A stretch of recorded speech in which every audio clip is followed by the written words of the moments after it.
In the last 3 to 5 years, I see especially the public sector holding on to their equipment a lot longer. Does it work? You need to build that trust with your buyers, and we've done that over the years.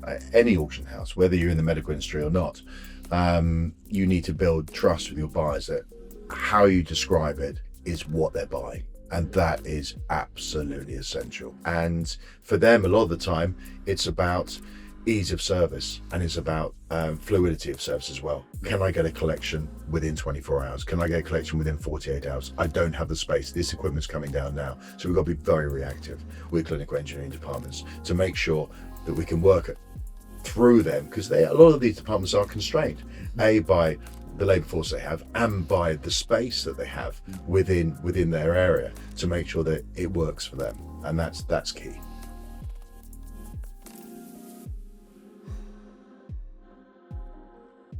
This episode is brought to you by British Medical Auctions, celebrating 10 years at the forefront of medical equipment resale and sustainability. Founded with a simple belief that high-quality medical technology should never be wasted, British Medical Auctions has spent the last decade redefining how hospitals buy, sell, and reuse equipment responsibly. Today, British Medical Auctions combines that 10-year heritage with the strength of the TBA Auctions Group, Europe's #1 auction network, giving healthcare sellers and buyers unrivaled reach, trust, and impact. As leaders in resale, circular healthcare, and long-term value creation, British Medical Auctions is helping build a more sustainable future for clinical engineering, not just for today, but for the next 10 years and beyond. Hello, and welcome to the Clinical Engineer. Thank you, John. Thank you. It's great to have the opportunity to be here with you both today. I suppose, first of all, we'll start off with a bit of an introduction. Shall I go first? You go first. Okay, so I'm Matt Davies. I'm the Managing Director here at BMA. I joined the business in 2019, so here for nearly 7 years. And my background is not in auctions and not in medical. My background is across logistics, supply chain organizations working in different fields, from sort of networking equipment to consumer technology, and found myself then with an opportunity to join BMA in 2019. And how did that come about? The opportunity came about because myself and Markus have known each other for nearly 30 years. So both as friends, and also we both worked together in the same organisation 26 years ago now. And I've known each other a long time. And as BMA was at that point three and a half years into its journey, and growing at a really fast pace, Markus saw an opportunity to bring somebody else into the business to help manage the business, manage that growth, and work alongside Markus to continue that development. So we had a chat, and that chat became me joining the business. So It was actually a Chinese takeaway yeah. and 2 bottles of red wine. Yeah. Perfect. Yeah, that also went with the chat, indeed. Yeah. So that's what swung it. Yeah, exactly. Yeah. It was, and then we finalised it over another glass of red wine in a pub just close to Markus's house. So it was a very smooth interview process, and for me, it was absolutely the best thing I've ever done. And 7 years on, still here, still loving what I do. Brilliant. And is that the typical standard for your business meetings? Trying to take 2 bottles of red wine. It'd be great if it was. We're just being careful today. Absolutely, yeah. Unfortunately, Cameras. Yeah. Unfortunately not. So that's me. No, brilliant. Thank you. Markus, CEO? Yeah, founder? so Markus Grad, CEO and founder of BMA. I've been in and around auctions for 30 years now. Started, again, I've got a logistics IT background. Started selling the resale of IT products, mainly desktop, monitors, PCs, laptops, out of the financial sector within the UK, so out of the city. We were putting part of the business, putting new equipment on desk. We were then removing the old, bringing it back, data purging the equipment, and then reselling that equipment in IT. Then we set up a very small platform, very early days, online auctions to sell IT, mainly B2B. Then we moved into retail consumer electronics, and selling B2B again. So it's always been that B2B slant. And we started a small medical healthcare business, which was mainly servicing, engineering, install, first line fix within the healthcare industry. And we saw that the surplus equipment was coming out at the same time, and decided that it was prudent to look at the auction side for the healthcare industry as well at that given point. And we are where we are today in the guise of British Medical Auctions, set up in 2016. So I actually founded the business at the end of 2015. And we had our first auction Q1 of 2016, and it's been quite a journey. Yeah. Oh, perfect. Talk through that, because now you've got this big, impressive sort of setup here in Bracknell. Where did that begin then? Because the little research I'd done, there was E-Trader. So that was pre absolutely. So Lundy was on the medical side. So Lundy Healthcare was an engineering firm, essentially, with a resale marketing arm, where we started doing healthcare auctions from our warehouse in Crowthorne in Berkshire. I started BMA from a small industrial estate called Spring Lakes in Aldershot. And we started there, actually in a shared warehouse. And we started the business on we had a lot of contacts within the NHS and the private sector on that side.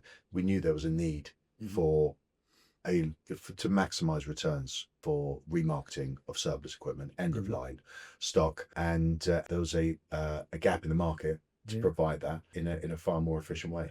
It's definitely something I want to touch on today, because the effect that has into sort of part of why the podcast has gone around. So we'll get into that a little bit more. But fantastic. BMA here, quite busy at the minute. You've got a big anniversary approaching. This week alone's been quite busy. You've kindly got myself coming today. Absolutely. What else did you have going on this week? There's some filming. We had 10 years, so we got a whole celebration month of our 10-year anniversary, which is in March. So we've got a lot of filming going on. Really, to thank the staff, to thank our clients, to thank our buyers, to really celebrate the 10-year journey that we've been on, and to show where we are and what we've done and how we've got here. So it's been a busy week with a lot of filming. So we're getting quite used to it now. So thank you for fitting me into that. No problem at all. Anything else on the horizon for sort of immediate sort of future for the BMA? Or is the focus on your birthday month, as you put it? Certainly the birthday month, for sure. Because 10 years is it's a really good milestone. It's one we should celebrate. If you just Marcus talking then before my time, when the business was first founded in Aldershot, to be able to look at that journey across those 10 years. And there are several people that were part of the founding of the business when Marcus started the business that are still with us today, which is also, I think, testament to what this business is about. And to be able to catalogue and look at that journey over 10 years. Because we don't, I think in any business that we find ourselves in, you don't often sort of nostalgically look back. So at a 10-year milestone, we really should. So there's quite a bit of work going on in terms of, looking at that journey, looking at the different things that have happened over that 10 years, whether they be, the relocation to this facility. So that's a real step change in terms of operational needs, the size of the building.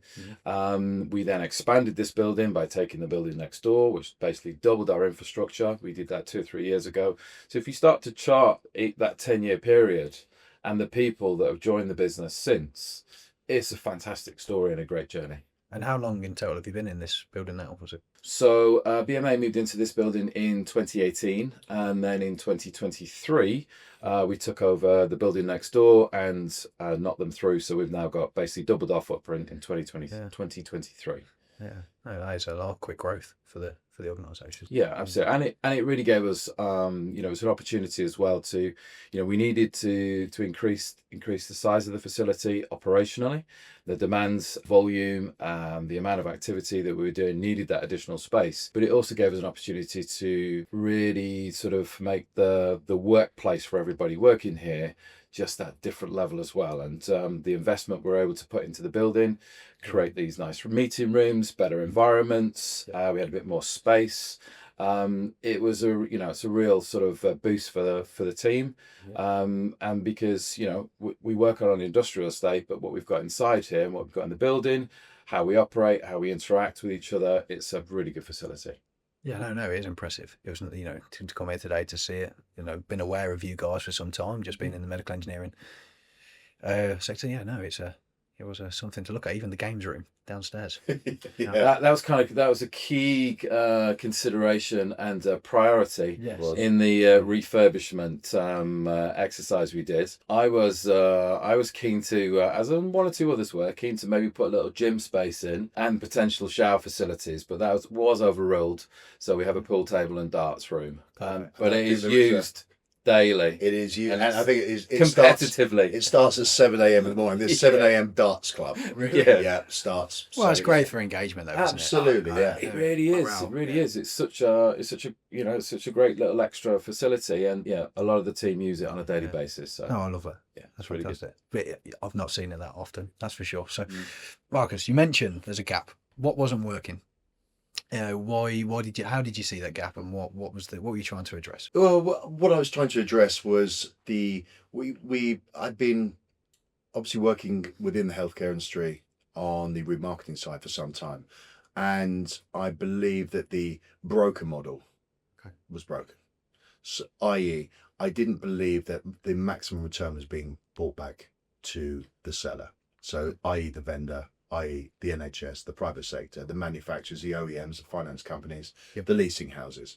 So I believe there had to be a competitive space that was built with the right buyers, with the right spend on marketing to get the most amount of eyeballs onto the equipment.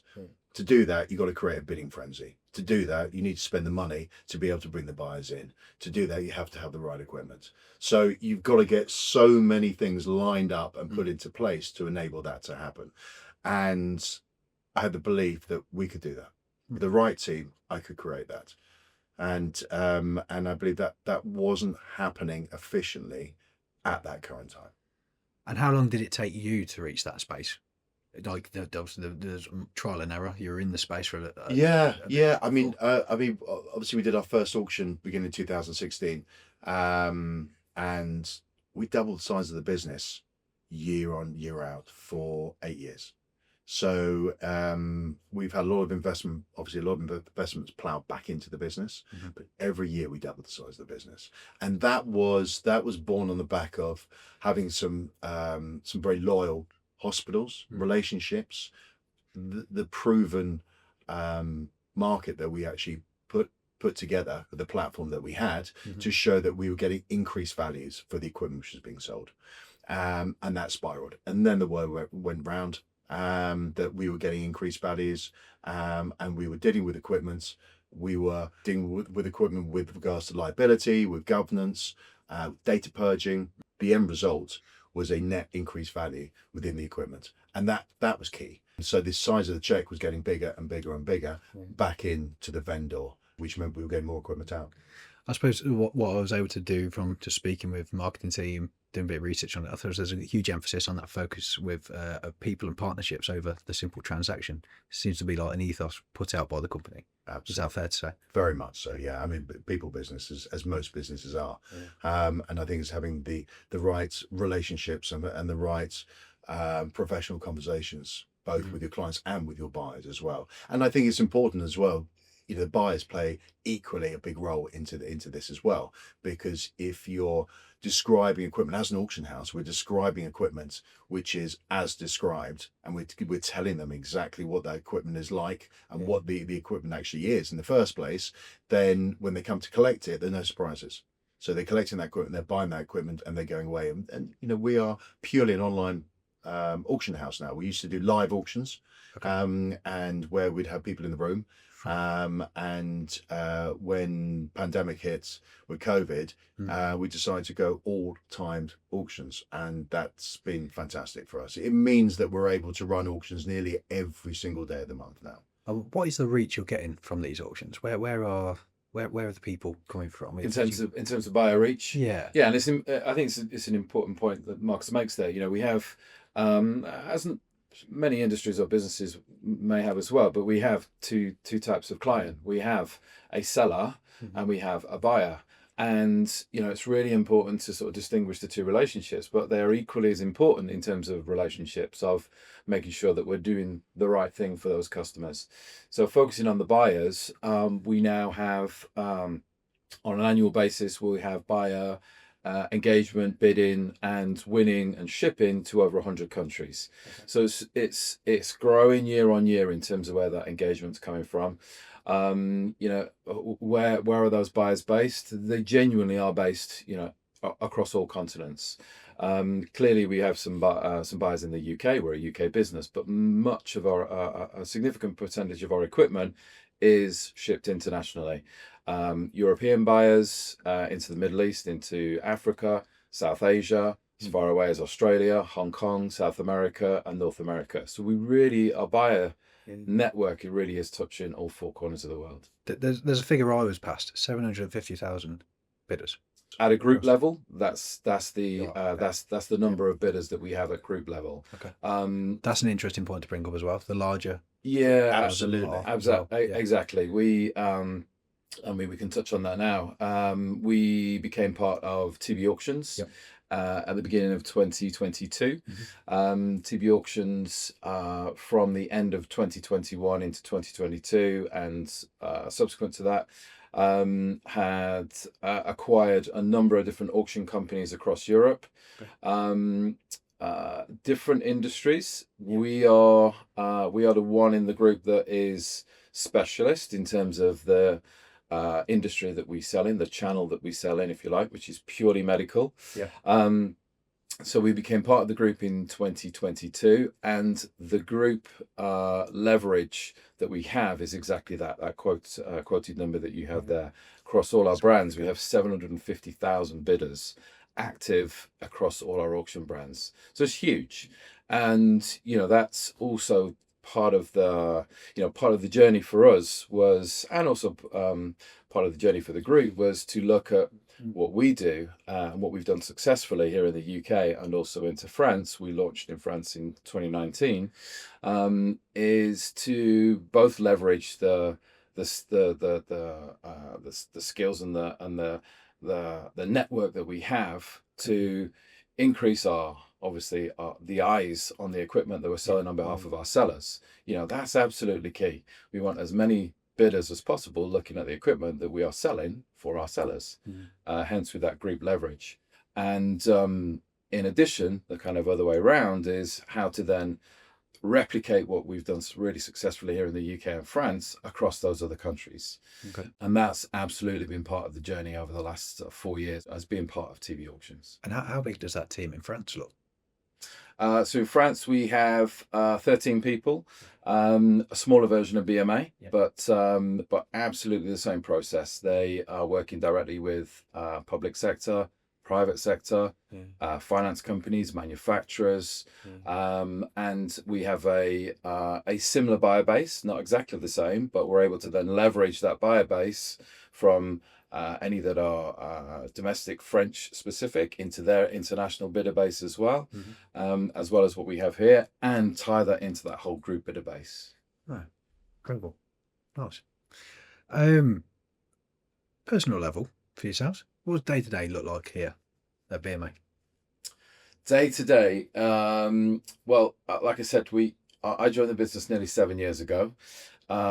I also mentioned, as well, we both did, that we've been friends for a long time. And when I first joined the business, we considered having a separate sort of office to each other, or chopping our office into two separate offices. And we decided against that right at the beginning. And 7 years later, we still share an office. We still are the best of pals. We still enjoy coming to work. I think we still have a bit of a laugh along the way, and genuinely, it's a pleasure to come to work. It's just we've just made me cry. Yeah, I mean it is, and we've got such a fantastic team here as well.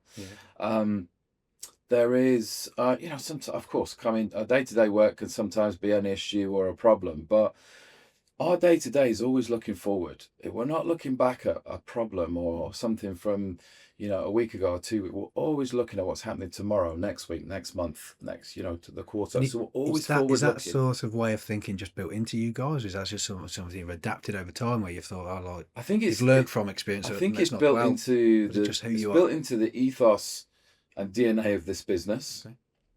but that's got to come from somewhere.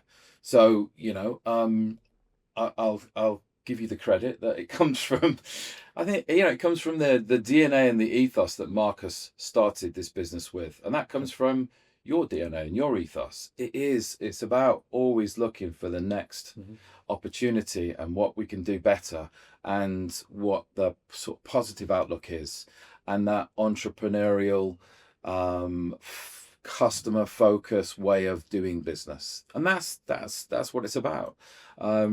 So genuinely, it is it's a great business to be part of, and it's a great business to be part of the leadership of. And I think hopefully if you asked anyone without any prompting downstairs, I'd love to see that everyone has the same outlook. I think they do. We all seem to have the same attitude, and I think that's we've employed and recruited people who have the same outlook to us. Great. And that is, you have to be upbeat. You've got to be positive. You've got to find solutions to problems without causing a lot of drama. And customers always first. Whether that's the buyer or the vendor, is to make sure that we always look after both. But at the same time, there's no politics here. There's no true hierarchy here. I've never put that in. We've never demanded certain things from different people. If you demand things yourself, you should be willing to go out there and do them yourselves. Whether that's me with a broom outside in the yard. If you want something done, you can go and do it yourself. And I think everyone's taken that on board. So we built a good team here. We use a cheesy term of BMA family, but we've got a really tightly knit team here that work for each other, and are not afraid of working late, not afraid of coming on the weekend if anyone needs it, not afraid of helping out unloading a lorry if that lorry or container needs unloading, or loading that container back up again if they need extra hands. So it really is something that we all do together.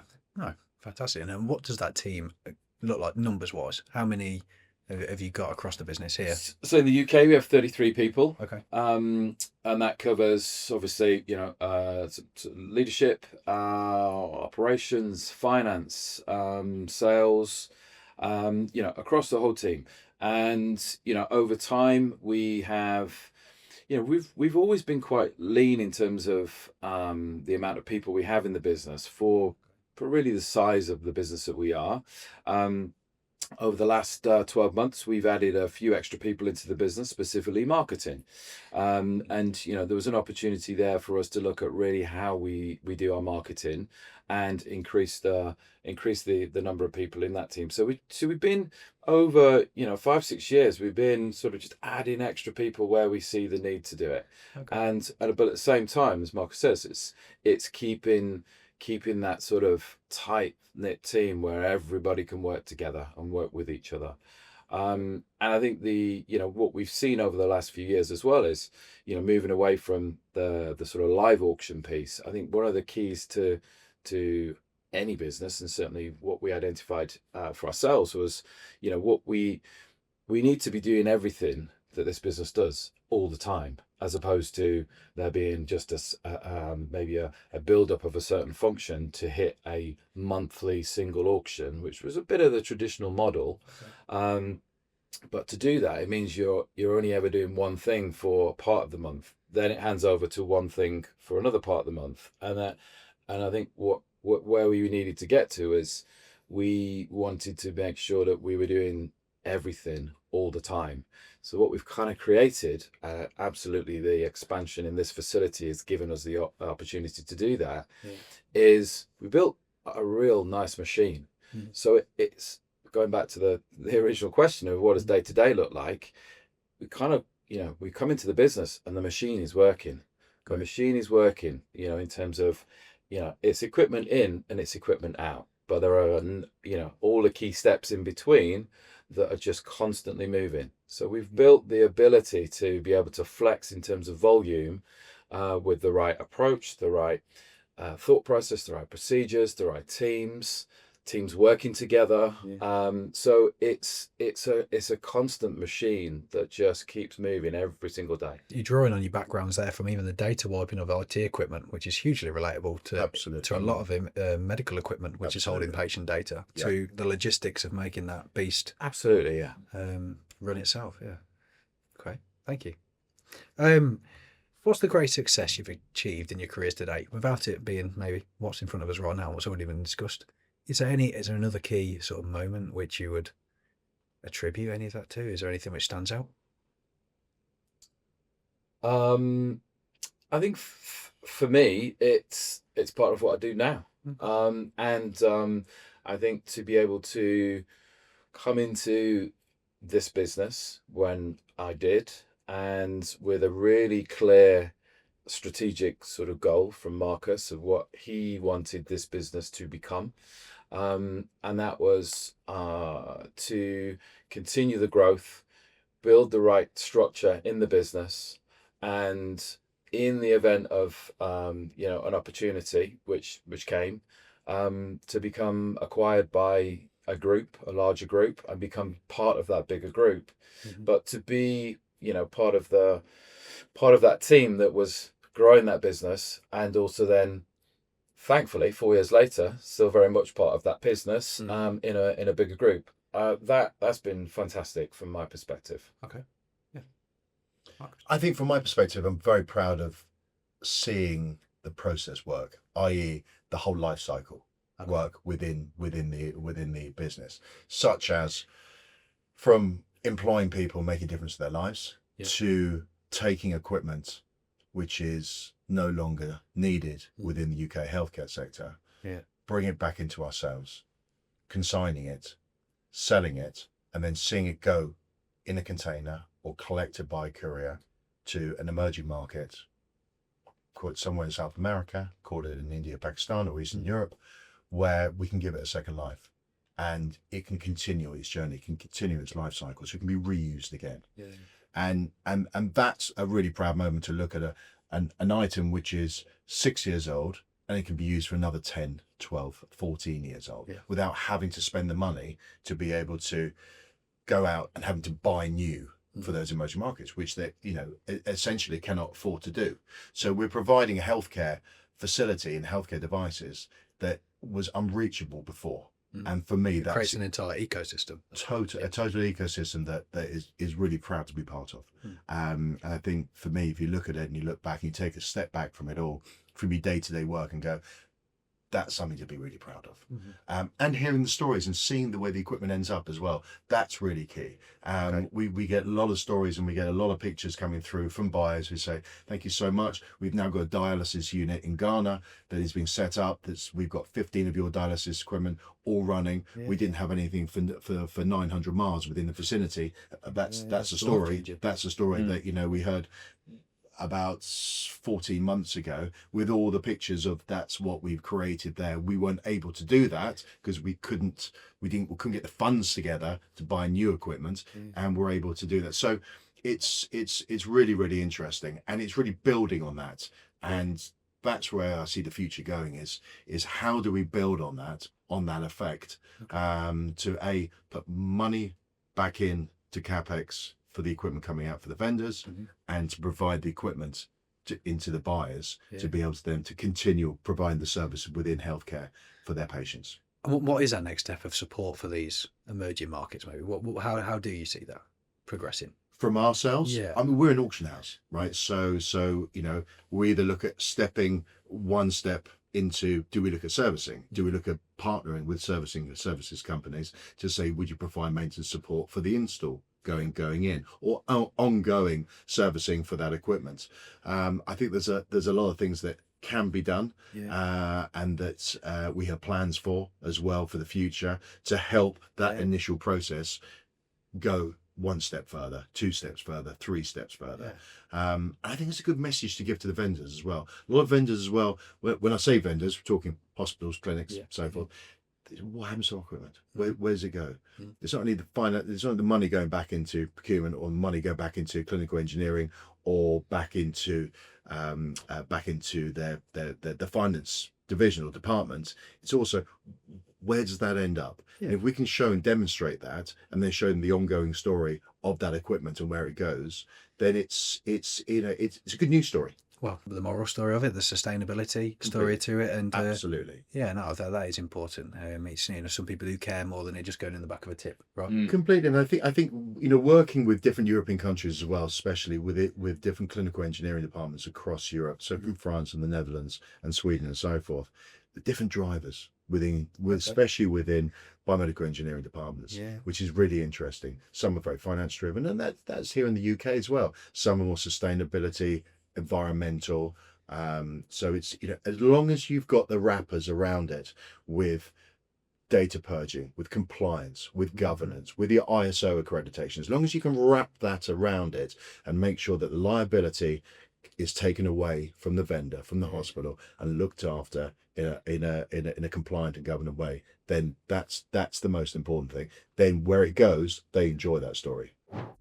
This podcast series is proudly sponsored by British Medical Auctions, Europe's specialists in medical equipment resale, backed by the scale of the TBA Auctions Group, and proud to be celebrating 10 years of supporting clinical engineering teams worldwide. British Medical Auctions approaches resale as a responsibility, not a transaction, combining 10 years of medical auction leadership, clinical expertise, stakeholder trust, industry compliance, and global buyer reach. What's been the biggest challenges? Biggest challenges. For me, it's been managing growth. Okay. Just jumping. I think it's seen the business double every year.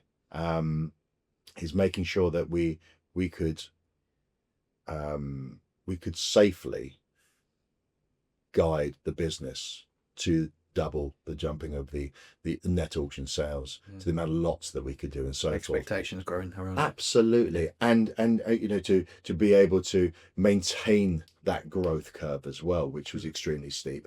And that was the biggest challenge. Okay. Especially in the early days, to make sure we had the right team on board, make sure we had the right premises, and we were able to deliver what we said we were going to deliver. And what I didn't want to do was to overpromise and underdeliver. So we had to maintain that. At the same time, that growth enabled us to take on more staff, to train more staff, to get infrastructure in. Put infrastructure in and make sure that we could deal with what was happening. And at the same time, the buyers came through the door. And what I found was, the more we had through, the more quality equipment we came through, the better our photography was, the better our descriptions were, the more testing we did. Then it drove those buyers in, because they came to a place which they could trust. Okay. I think two other specific challenges, albeit they feel like a long time ago now, was the COVID pandemic.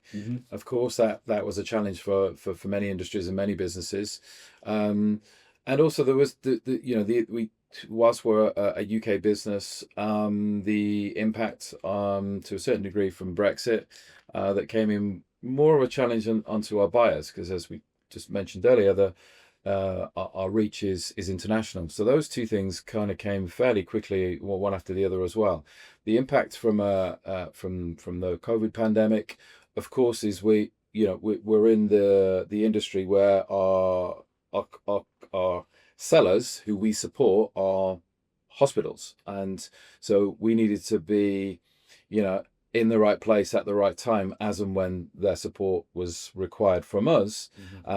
But of course, the focus wasn't on releasing used equipment for once at that time. The focus was very much on patient care and this pandemic.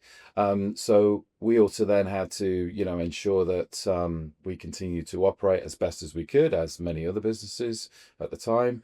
That was a challenge for the majority of 2020. We continued to support, of course, hospitals where they required our support, but that focus wasn't on working with us for used equipment for a number of months. But we continued to do what we needed to do, support them, and came out of that still with a strong presence with our existing seller base and connections to our hospital customers. From a Brexit perspective, had a bit of an impact for the first sort of 6 months with regards to buyers finding it more difficult to export from the UK. Thankfully, if there was a choice from a buyer to simply no longer buy from the UK because of the complexity of shipping, we have our business in France within the EU, certainly from an EU perspective. So there's an opportunity there to kind of point our buyers and operate and offer that same solution and same access to used equipment from our EU-based organisation and business in France. So there was a couple of challenges there, but we needed to just make sure that we work with both sides, both our sellers, and be at the right place at the right time as and when our support was needed. And from a buyer perspective, help them navigate, as many businesses would have done, navigate that change that it became with UK becoming outside of the EU from an export perspective. And how's that now? Much more streamlined, much more. Yeah, of course, it's much more streamlined. I think there was a real sort of shift within the industry.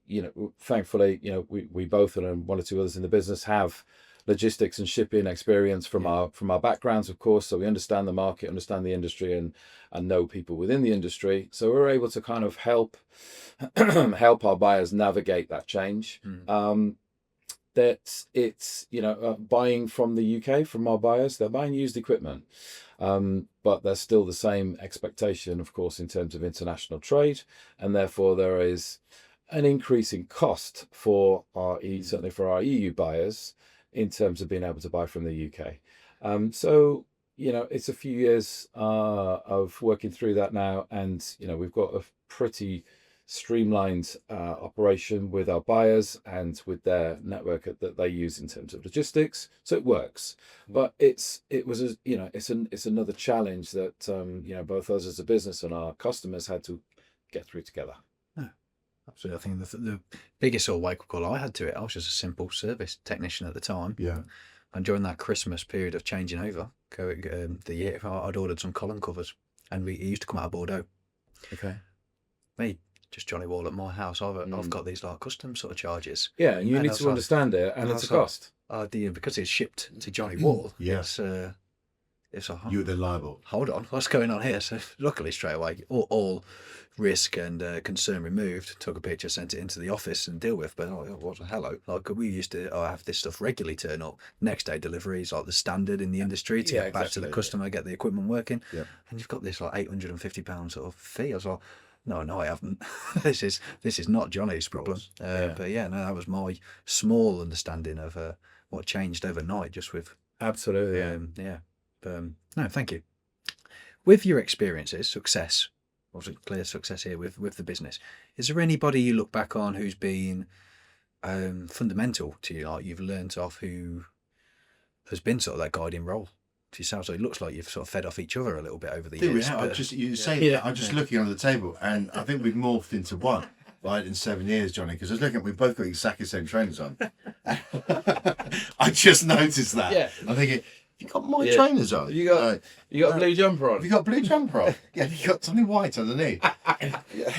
And you've got the same trainers on. It's very similar. Literally morphed. You know that's known as? What's that? Symbiotic. Symbiotic. Exactly, absolutely.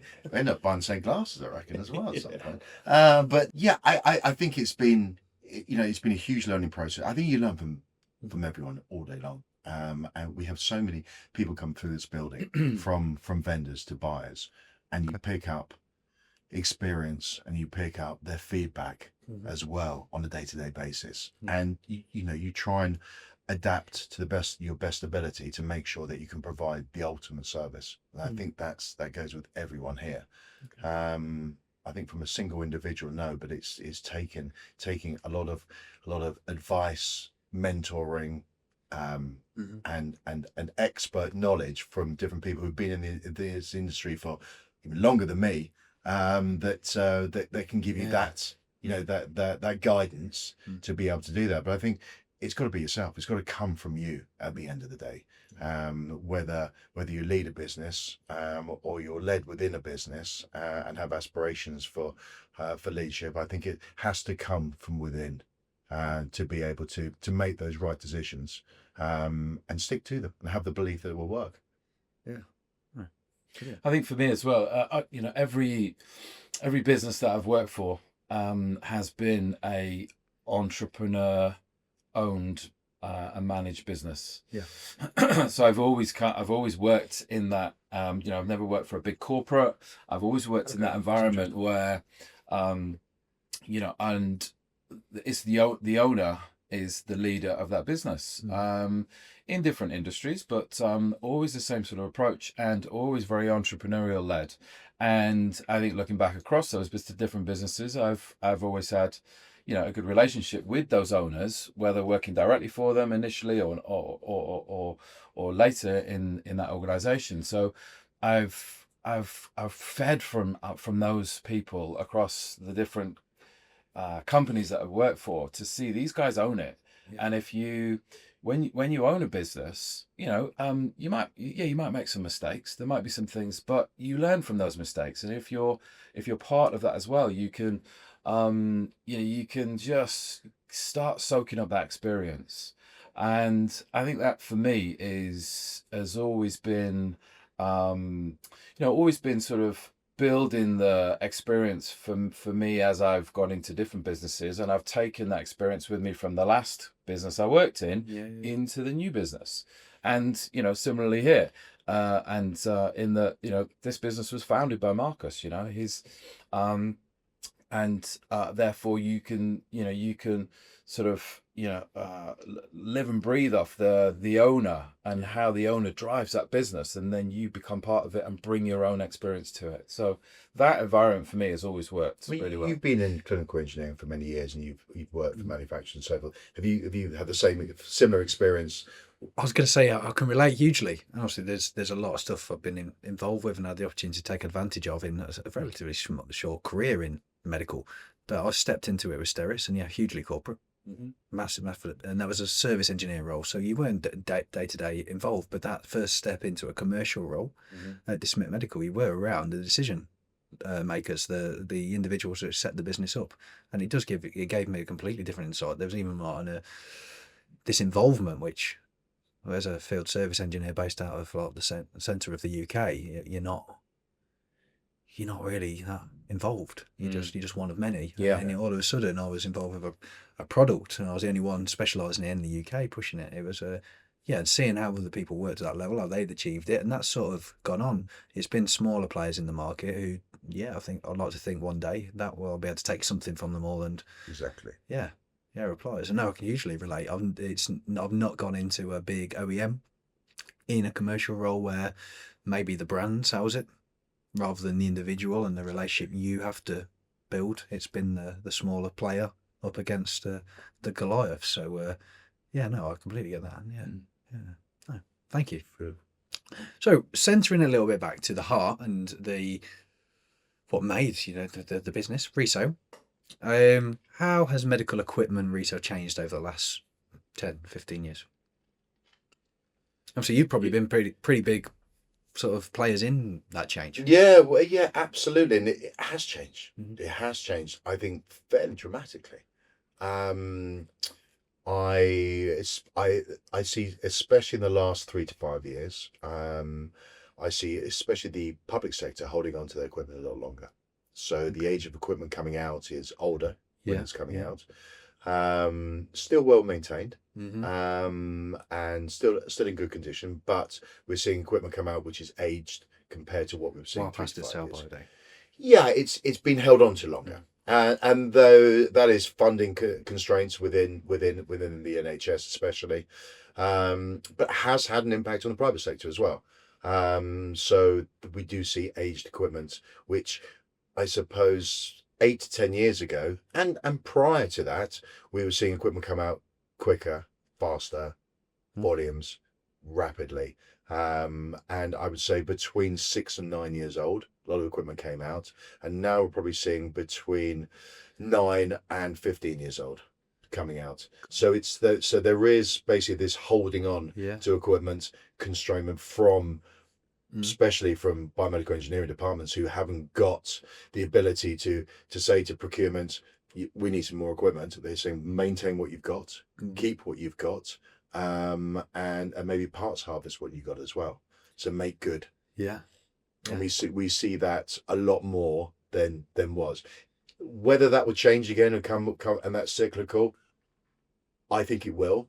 We are already hearing and having conversations with people within procurement within the public sector that money is being released and is being spent, which is fantastic for the NHS, which means they get hold of new equipment, so they're able to upgrade some much needed equipment, which means that there'll be a release of that equipment coming through for the buyers to be able to purchase. Yeah. No, I see it both ends. I constantly ask from my own background, which I'm now in, is can we do this? Can we give it a couple of more years? Absolutely. And due to networks of businesses I work with, they do have a stretch. If you can't get it here in the UK, then they're often Europe, America. Where can we get these spare parts from to maintain that another 12, 18, 2 years? Absolutely. Yeah, no, it's all too common. And I think, Johnny, as well, I think, we shouldn't lose sight of what we have as a market here in the NHS. We're extremely fortunate here to be in the UK. We have some fantastic equipment. We have a fantastic NHS, no matter what the press say about it. And we are at the cutting edge of technology, where we have equipment within hospitals here, and you parry that against the US, where equipment comes out in volume. So look at some of our competitors in the US in the auction market, and they're seeing equipment come out between 15 and 22 years old, and are also maintained by a general engineering department who also look after vehicles and ambulances, and would also look after radiology and imaging equipment. So it's not maintained to its ultimate Specialities are very split there. Very split. So they have a I would say a wide but shallow knowledge of the equipment. So when it comes out, does it have a lot of life left? It has life left, but has it been properly maintained? Has it really? But over here in the UK, we see it coming out younger, well maintained, and a lot of it OEM maintained as well. But I think the US is dominant in third-party maintenance on that side. Okay. Is that do you think from a cost point of view, they're pushing it out to them? 100%. Yeah. 100% is a cost point of view. So internally, a lot of it's maintained without third party, without the OEM involvement, and haven't taken the maintenance packages and service packages on top of it. You see that's much more frequent than it is over here in the UK. But also the holding onto the equipment for longer is much more prevalent than it is over here. Okay, that's an insight there, wasn't it? Okay. How does Resale align with NHS cost improvement programs? Is it something typically pushed to you guys when you're involved from that procurement stage? Are they factoring in the lifespan of that? Is that a more common thing now? Are they looking at when they buy that equipment, the age of it, and already factoring in, coming and speaking to yourselves? Any improvement plans they might have in place? How does the Resale align with them? I think that's more directed towards the private sector and certainly leasing and finance, which of course we work with both. And certainly the model from a leasing and finance perspective being exactly that, in terms of if they're looking at engaging some equipment going in on a lease into NHS facilities, then yes, they will engage with us. We work with leasing and finance houses to then give an estimation on, in 7 years' time, what that equipment may be worth. So that then we're involved with it at that stage in terms of equipment going in now. What does that look like in 7 years' time, on an expectation of maybe a 7-year? Is that standard practice, you find? I think from a leasing and finance perspective, for sure. And what we want to be able to do is build that relationship in then with, to ensure that we, if we can support that process up front, that there's equipment that we can support when it actually does come out.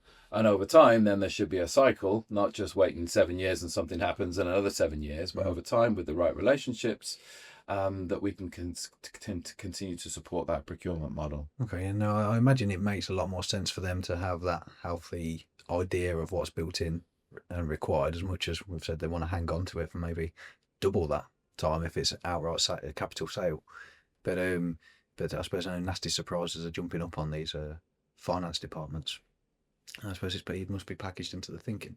Yeah, the residual value is packaged into thinking. Whether we work with, as Matt said, with finance leasing companies to provide future valuations of the equipment, and we can only give them guidance on what we see as historical data to show actually when this came out at year 3, at year 5, at year 7, it was worth X% of what it was when it was new, and there is correlation all the way through.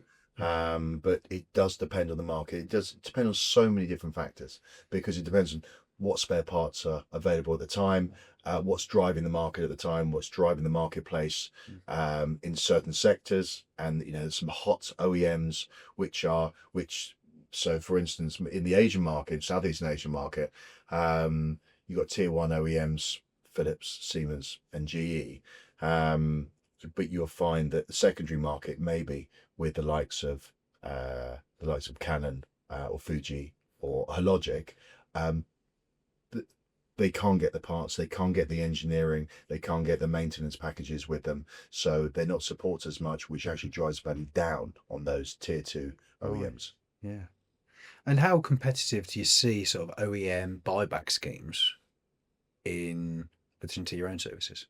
That's a really interesting topic. OEM buyback scheme is for us is really interesting, because the built-in factor for discounts against new and the true buyback value is very different, very, very different. They're two different numbers, and we always and the OEMs won't thank me for this, but we always say to the procurement departments, you must go try and negotiate that discount up front, so you get that discount to a point, and then you'll know the true value of your second user equipment coming through, rather than building in a true package, a full package where you're not sure, would I got that discounted anyway? Have I got true value, true market value for the equipment there? Yeah. So I think if a clinic can actually negotiate that discount up front, factory discount, to the level that they're happy with, and then look at a second user value, then you put that together, and for us, we shouldn't really be beaten on the marketplace value against OEMs, but we are, because they build in a factory discount against their new going in, so they may be able to give 20% more for an item, because the manufacturer may want that out of the marketplace first of all, so they'll take that and then they'll strip it down and recycle the equipment themselves, and they don't want that back into the primary marketplace for themselves, and secondly, they've built their own factory discount into that, so they're always going to beat us on price if you put the two together. Strip the two out, discount, and then have true market value. Then our true market value, really, with the buyers that we have and the marketplace that we've attracted, that should always be the primary source for selling. Right. Yeah, no, it's come across it myself very recently. It's there is a loyalty to the OEM, and it can be difficult to displace. It can, absolutely. Yeah, and I think that's true in many different sort of commodity markets, in terms of whether it's medical equipment, consumer electronics. It's kind of the same sort of thing. But I think the key for us as well is that we also work with a number of the OEMs, because if there's an OEM buyback, and that equipment is coming back into to an OEM, from a circularity point of view, what we would hope is that, and as Markus mentions there, that the manufacturer, the OEM, may break that down for parts, because those parts are still used and still required in the market, and whether that be spare parts, sort of refurbishment or resale. But the opportunity then is if it secures the OEM buyback, then there's still the opportunity, as we work with, for that equipment to then come into the auction place, and that's how we can support the OEM. So we could still offer the opportunity to sell that at auction, but our vendor is now the OEM, and that's really key for us as well, just to see that there isn't just one way of equipment coming from new to used to its next step. And the key here, I think, for us and for the industry is to make sure that that next step is always an opportunity for circularity, whether that be immediate reuse, refurbishment, or spare parts, and for it to continue its life cycle. I think that's the key bit. But also, we from a manufacturer point of view, we don't compete with them because from an OEM point of view, primary market, we play in the secondary market. So it's if someone had the clinic, whether that's in the UK or continental, have the funding and are able to buy new, they'll buy new, right? And will always be looking for a discount. Don't have the funding, they go to the second user market. So we never clash with a manufacturer on that side. And I think that's a story that I've been telling for a long time, many years, and I think it still needs to be told for the manufacturer. If they want to take their own equipment out of the marketplace because they don't want us to compete on the primary market. We'll never compete on the primary market. This is equipment which clinics and so forth and brokers and dealers are buying because they cannot afford to buy the brand new, so they're buying second user equipment, and they're two different markets. Two totally different markets. If you're in the market for a brand new car and you've got the funding, you got finance in place, get a brand new car, 3-year warranty, or maybe even a 5-year warranty on that car, with all the maintenance and servicing thrown in. If you haven't got the financing, haven't got the funding, you go to a secondary market. So whether you go and buy a new Mercedes or a second-hand 10-year-old Mercedes, that dealer who's selling new Mercedes, you're not taking business away from them. And I think that's really key. And from our sales team, we make sure that sales team that's ingrained in them when they are speaking to manufacturers, and the OEMs really see that as attractive. They don't have to break that equipment down to stop it going back into the marketplace. And that, I suppose, that's feeding back into the gap you were seeing originally. It is to offer that secondary market options. Exactly. Sustainability. Spoke about Resale. We've touched on this actually. You said in the UK it can be very financially driven. I imagine sustainability is probably more prevalent in your Netherlands and your Nordic countries, which the large group are part of. But are you seeing more of a sustainable drive from hospitals here in the UK? Definitely, and that's a real sort of clear indicator of that is for any tenders that hospitals will put out into the public domain for response to services required. And within those tenders, I think sort of rightly so, it shouldn't be, particularly from a use perspective, it shouldn't all be about commercial and the financials. So there's a kind of heavy weighting in that tender response in terms of sustainability, circularity, in terms of how we operate as a business, how to ensure that what we do on behalf of that particular hospital is sustainable, that we are reusing, reselling, remarketing their equipment, that it's not finding its way into landfill. That's of no benefit to us, and it's simply not what we do. So the sustainability piece, we have to demonstrate our sustainability credentials in order to make sure that we're able to work with NHS hospitals. And that's the same, you're right, it is probably, we've certainly experienced in the Netherlands that is a sort of even bigger piece of the credential in order to work with an organisation like ourselves and like our group company. More so than the financial impact, that's kind of the extra sort of benefit. So certainly what we found in the Netherlands as an example, that sustainability is the lead. That's the most important criteria. What myths exist around used medical equipment, do you find? Is there a fear factor of where it's going, where it's come from, concerns around it? Yeah, I think it's I think within the auction industry, there's always the myth of, does it work? Is it how it's described? And I think you need to build that trust with your buyers, and we've done that over the years. Any auction house, whether you're in the medical industry or not, you need to build trust with your buyers that how you describe it is what they're buying, and that is absolutely essential.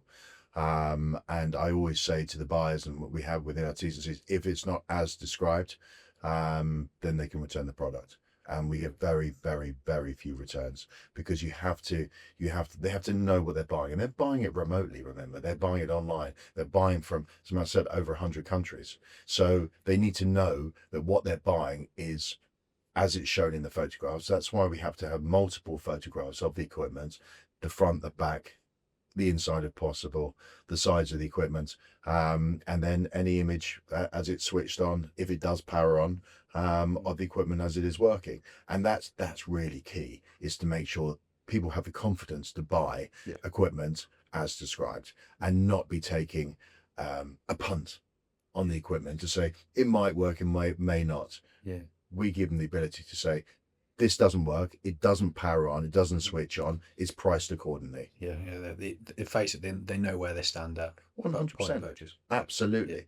But I think, I think different countries, different cultures, auctions mean something different to everyone. In France, it's was auction a dirty word? But potentially it was always a last buck, a last stop. If you can't resell your equipment, then just send it to auction. And I think we've gone way past that point in the UK. It is to get best market value, is to send it to auction, put it on a posting site. Do you know the true value of it, especially from a buyer? And you see equipment which is stuck on posting sites for many months, if not years, and they can't shift equipment. We're putting on for true market value, and that bidding frenzy undoubtedly increases the price up to what the true worth and the true value of that equipment is. In last year alone, British Medical Auctions sold over 50,000 lots, connecting healthcare organisations with a global buyer base spanning more than 100 countries.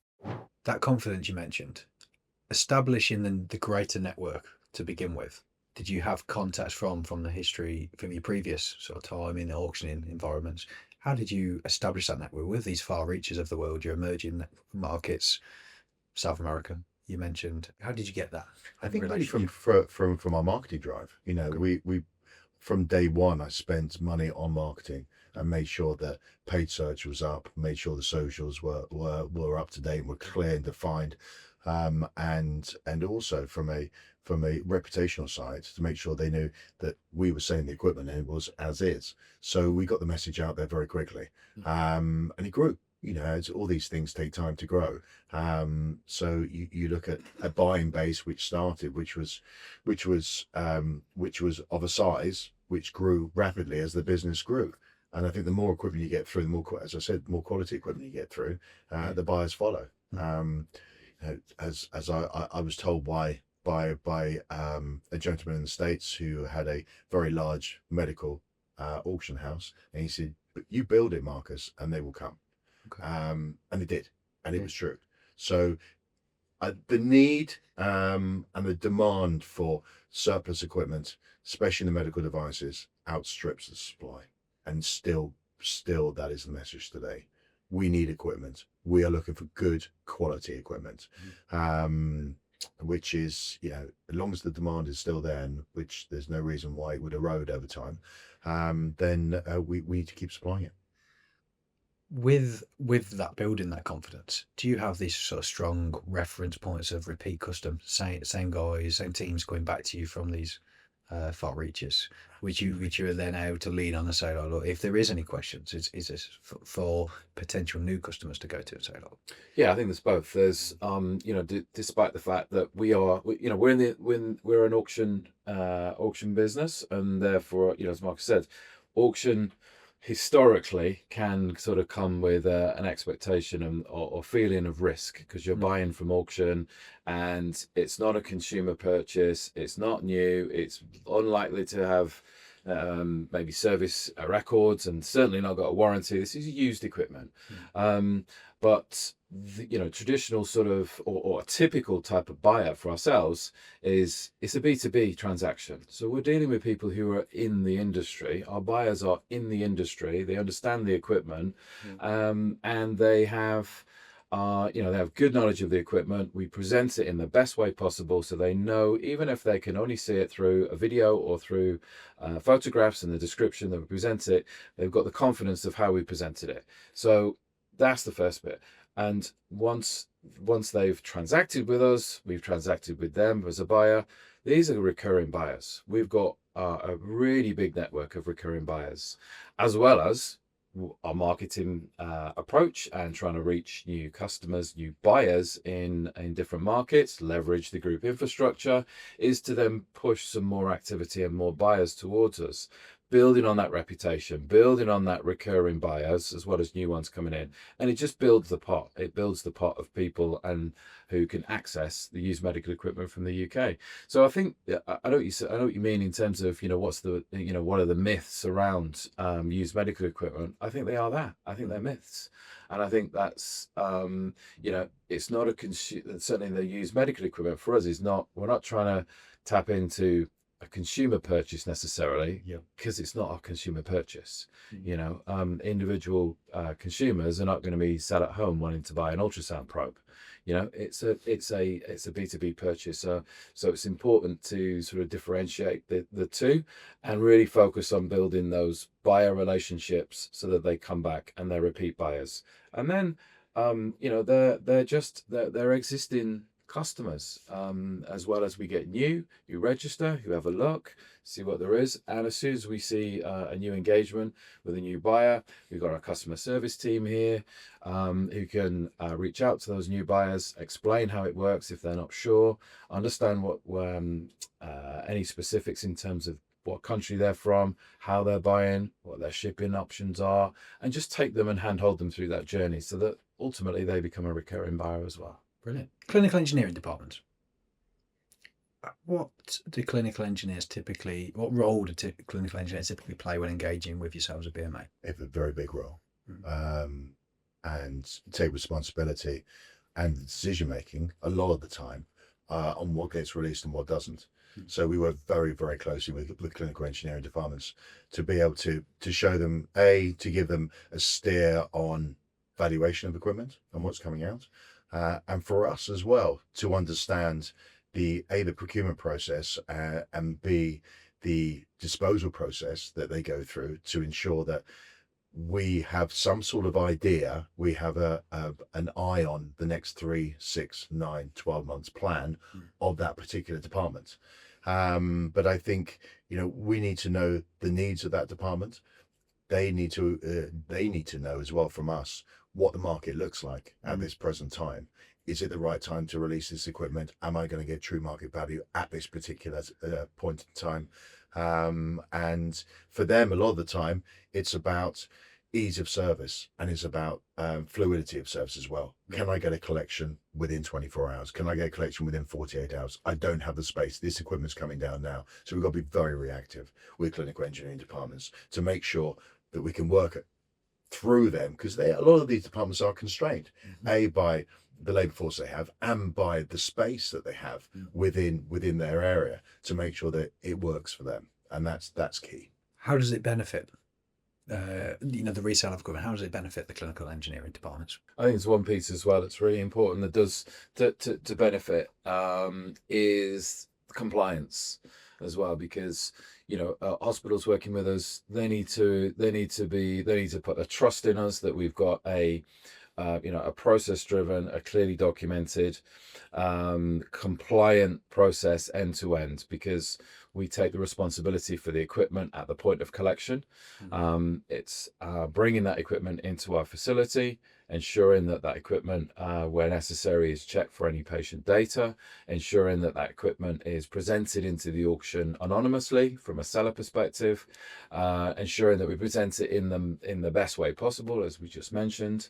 So there's got to be that trust there.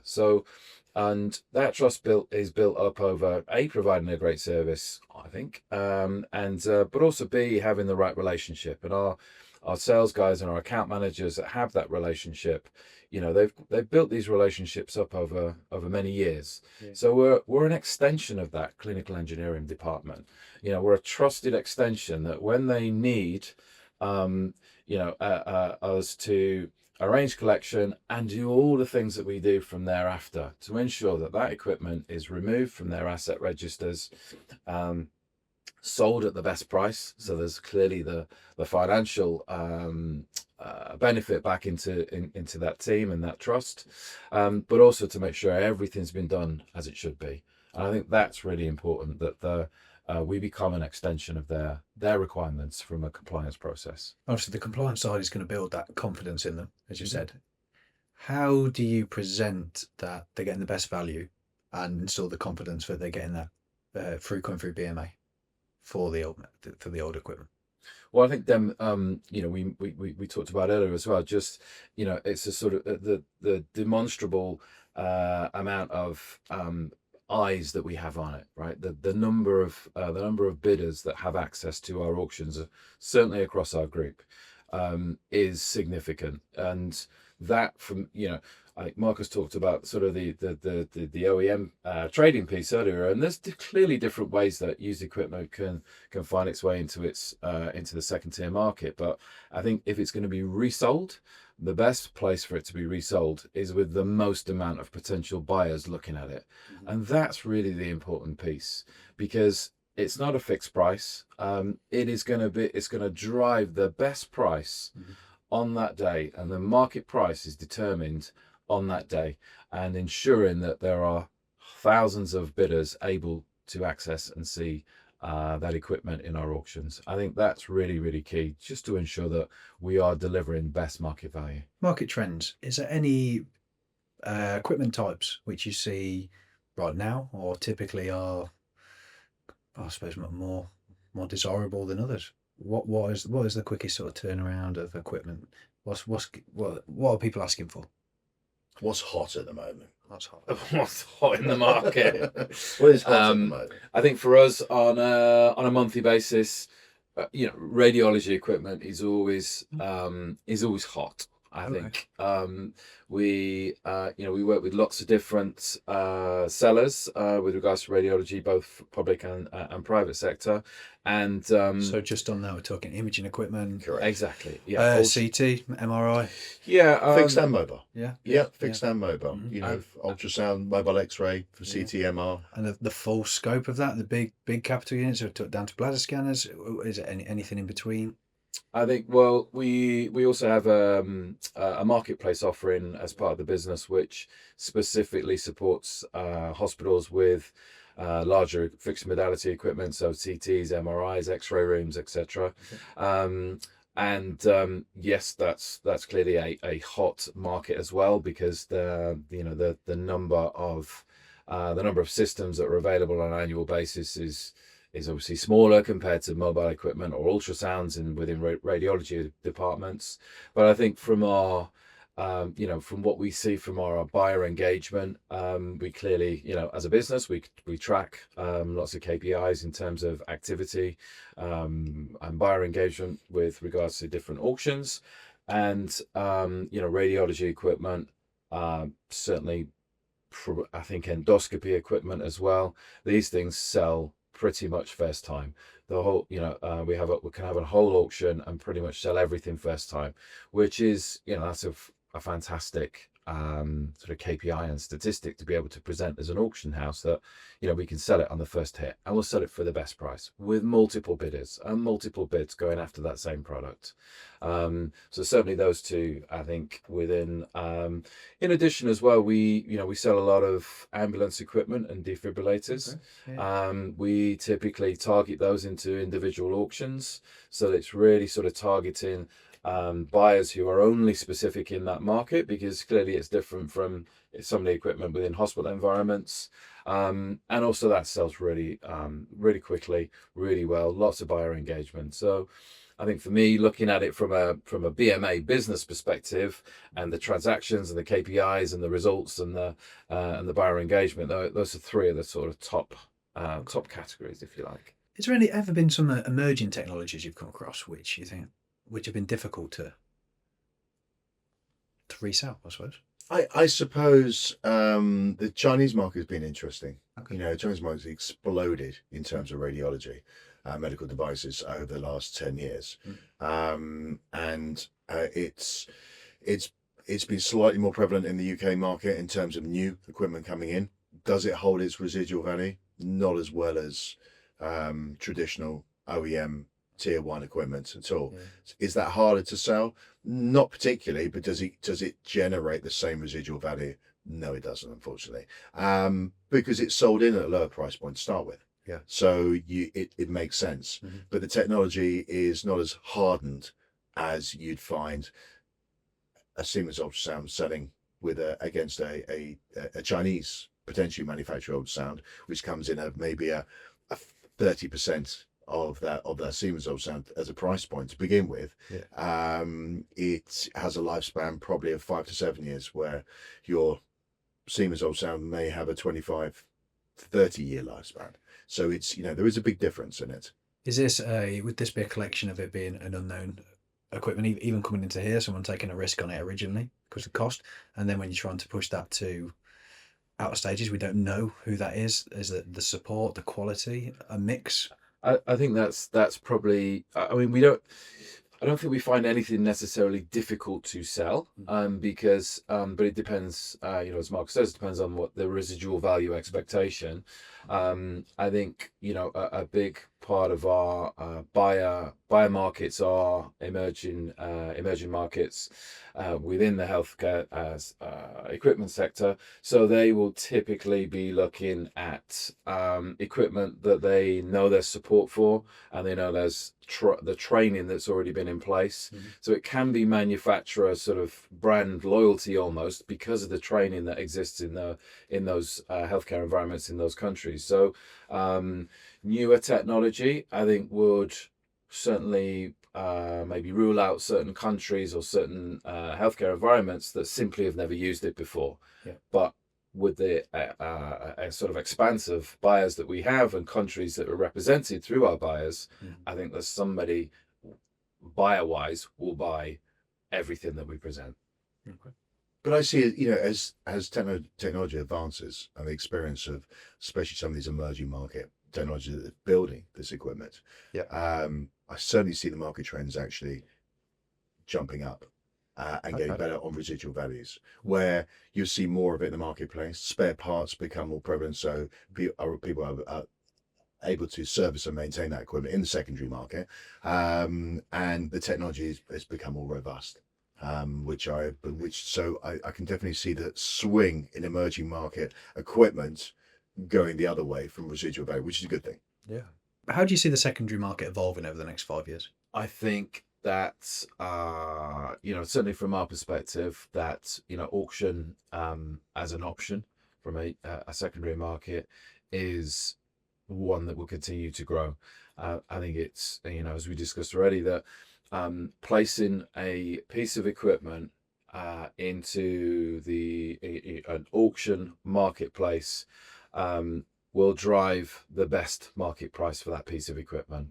And certainly auction, given the industry that we're in and the group that we're part of is Europe's largest auction group, we can see that the continued growth of auction as a bigger opportunity for that secondary market, as a mechanism for used or new equipment as well. New equipment, it's not just about used equipment, of course, in auction. Yeah. Using new equipment, using that marketplace, auction presented marketplace as the default, would continue to grow, and that's certainly what we're seeing as a group. So a few takeaways for the listeners. It's a pretty obvious question, this one, I think, the answer to it. If a clinical engineering department is sitting on unused equipment today, what should they do tomorrow? Immediately contact BMA. And we'll very happily help them. If they're not already working with us, we'll very happily help them work with BMA, set up a collection, and we'll be able to get best market value for that equipment as quickly as possible. If equipment is simply sitting in a hospital environment and is no longer going to be used, then move it on to the next step, and that is resale. We've touched on a little bit. You've got the anniversary coming up. Yeah. You've got some big plans like continuing to push the brand forward, part of the big group. Anything else immediate on the future for the business? We've covered a lot, really.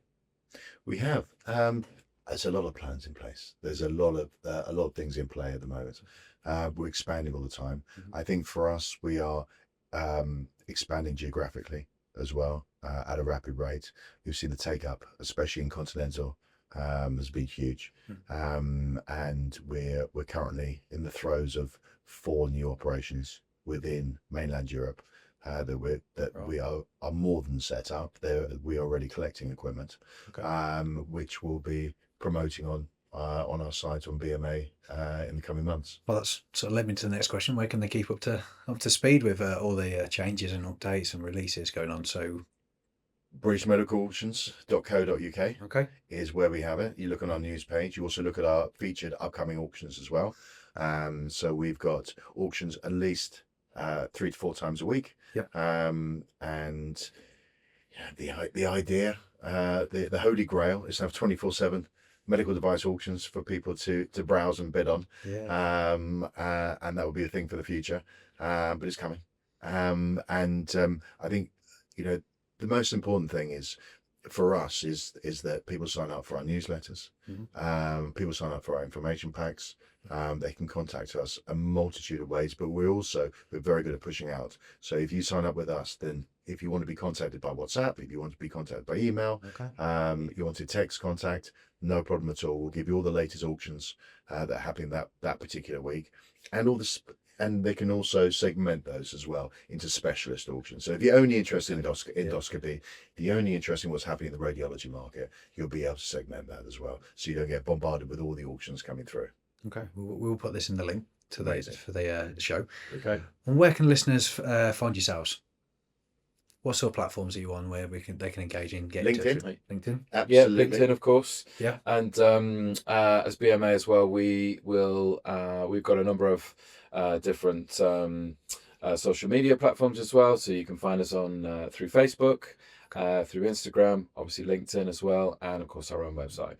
And of course, if anyone is interested to come and meet us, then anyone's always welcome to come and visit our facility. I think that's really key as well, is that, people don't understand what we do, or they do understand what we do, but I think we have a dusty old warehouse, somewhere in the depths of I can Berkshire. confirm that's not the You confirm that's not the case. Thank you. Yeah. I'd love to show them. I think there's nothing better than coming to touch and feel the facility and come to meet the people who actually run it, and to show, actually, I want to, for sellers of equipment, I want to entrust my equipment to someone. Where's it going to go? Where's it going to be stored?